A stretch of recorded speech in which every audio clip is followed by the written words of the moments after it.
Welcome to Americade 2024, everybody. Today we are at the Harley Demo Tent, and right now we are out on the new 2024 Harley Davidson Pan America. And this is their Ultimate Pan America in the special 25th anniversary CVO edition. We're going to go over all of the great, awesome features this motorcycle has. I will hop off the bike during the ride and give you guys a full walk around. And we're going to cover all the different criteria by which we can judge a motorcycle, give you guys the best review possible of this amazing bike. Let's get started.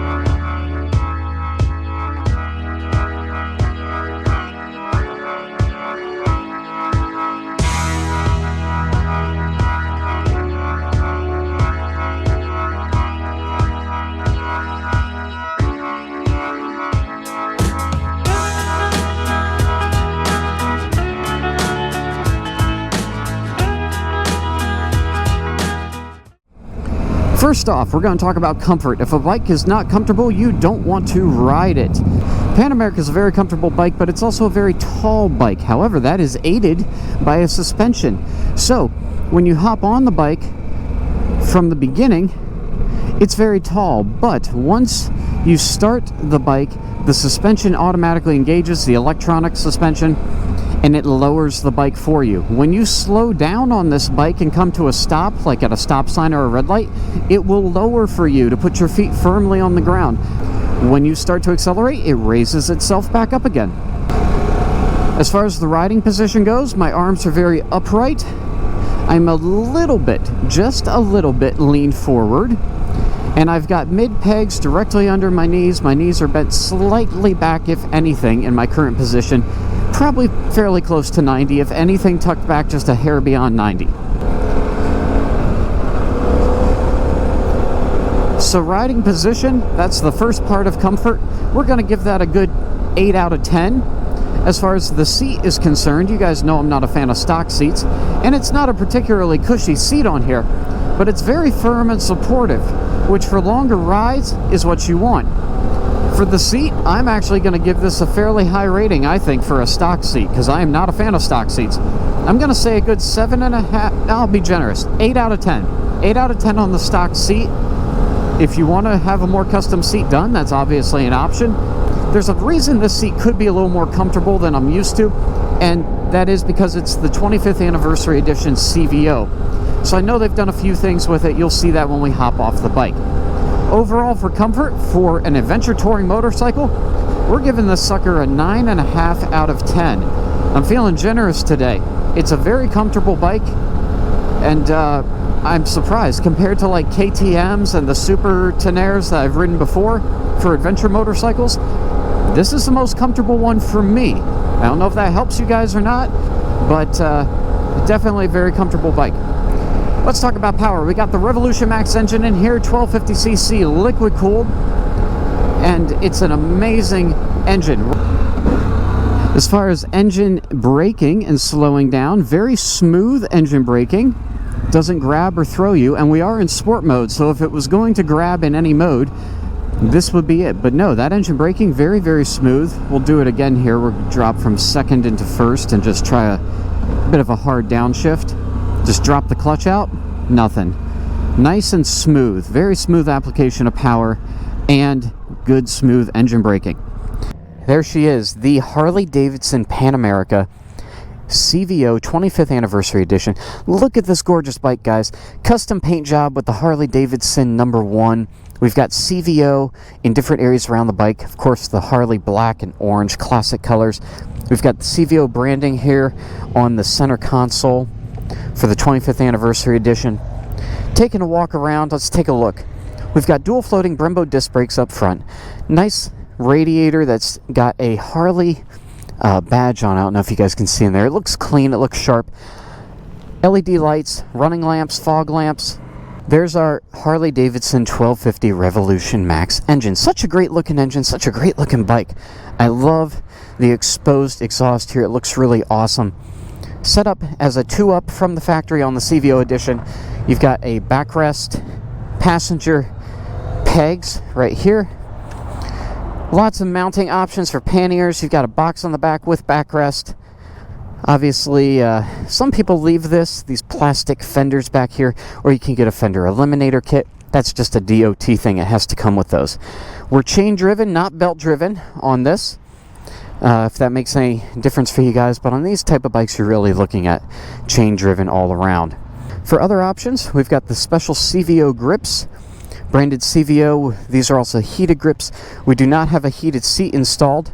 I love what they've done on the side of the tank here, giving you a little bit of texture so your knees grip if you need to stand up or put a little pressure there with your legs. Very cool. Do we have a locking gas cap? We do not. Okay. Just wanted to check that out for you guys. Windshield is manually adjustable, so I have it in the highest setting since we were out on the highway. I'm going to drop it down now for the next portion of our route. Fairly tall bike for me. I'm a bit of a short guy. I'm 5'8" with a 29-inch inseam. But again, once you get on the bike, I will show that to you guys here how it lowers down. So swinging the leg up and over, got to be a little flexible like an Olympic gymnast there. However, as soon as you flip the electronics on, the bike just dropped about, I'd say about 3 to 4 inches there. My feet went from up on my tiptoes to almost flat footing. Actually, if I move forward just a little bit here, I can flat foot both sides. So not bad. It's just getting on as a little bit of a hop up there. Alright, so as far as the screen goes in front of us, you got your basic information up there. We can cycle through that, if I remember how. Ah, yes, here we go. Temperature, range, oops, sorry, didn't mean to hit the horn. Trip A, Trip B, odometer, back to temperature. That's ambient temperature, not your engine temperature. As far as modes, there are 6 modes on this bike. You have rain, road, sport, which is what we're going to leave it in. There's a 4th mode, which is off-road mode. They have that disabled for demo purposes. And then there are 2 customizable riding modes, where you can adjust basically the power band accessible from the motor, as well as traction control levels. So you can customize that to your own necessity. If we go through the different screens, we have navigation, but it has to come from your phone. So you have navigation connected via phone. You do have also connected through your phone music controls, and you can control that over here on the handlebars.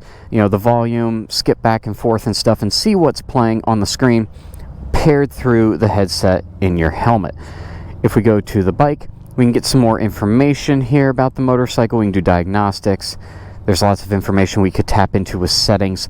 They have this set up very specifically for the demo. I'm not going to mess with that because there's a lot of potential for this for off-road and customization, but that's not what we're allowed to do on these demo rides, unfortunately. Can go ahead and start her up. Kickstands up. In first. Oh, one other thing to note, you do have hand guards out here, and the clutch throw, I just want to throw this out there. Wonder if it is adjustable. It is. Okay, so the clutch is adjustable for the distance of the throw. They have this thing set up as a very far throw right now, so I got to let that clutch out quite a ways for it to engage. All right, we're headed up to the twisties here, and we'll talk about the handling. Obviously, this is an adventure touring motorcycle, so it has off-road handling capability. Unfortunately, I'm not able to test that for you guys today. I really wish I could. This would be an amazing off-road bike. But as far as on-road handling is concerned, because the pegs are up so high, because the bike is up so high, once you accelerate, that electronic suspension raises you back up again. You can lean this sucker over very, very far. I have that windshield also, just a quick note, in the lowest position, and I'm not getting any wind buffeting. I'm sure on the highway I would need to raise it up, but out here doing 40 to 50, absolutely fine.